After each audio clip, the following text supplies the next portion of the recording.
Sono sempre cresciuto all'interno dell'azienda agricola di famiglia, quindi già da piccoli si partecipava proprio all'attività produttiva, a coltivare la vite, aiutare il padre a fare i trattamenti, quindi c'era un vivere quotidianamente tutte queste attività. Non è stato facile, ecco, perché significava entrare in una realtà molto contadina, molto tradizionalista. Pensa con uno che arriva con in testa la produzione biologica è qualcosa di sconcertante.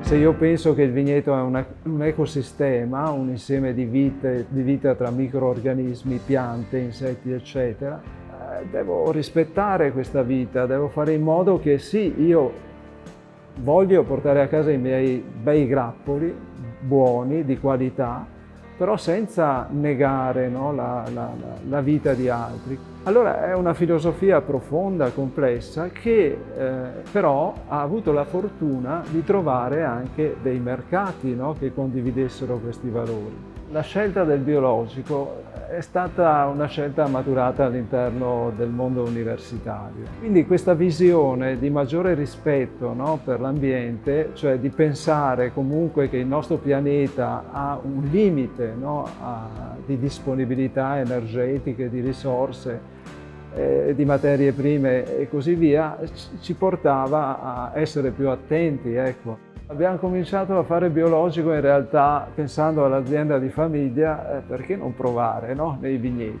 Quindi nell'81 abbiamo provato a fare le prime prove su un vigneto che era qui, no, di 5.000 metri quadrati. E insomma abbiamo visto che la cosa funzionava, insomma stava in piedi, no? Quindi poi con la fondazione di Perlage nel 1985 tutta l'azienda è diventata biologica.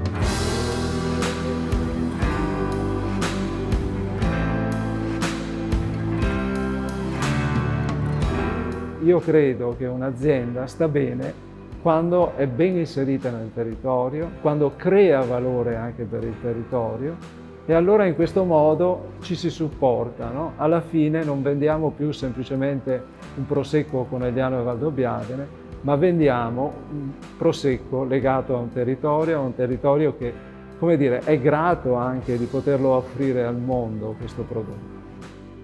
Il PSR è stato per noi un tesoro. Sicuramente ha accelerato il processo di crescita, perché questo è stato di grande rilevanza. Il secondo aspetto ha aumentato il livello tecnologico dell'azienda, perché ovviamente quelli sono proprio dei miglioramenti che poi ti portano a un innalzamento qualitativo straordinario. Lo sviluppo rurale veneto aiuta le aziende a crescere, a migliorare la qualità e quindi assolutamente bisogna perseverare in questo percorso.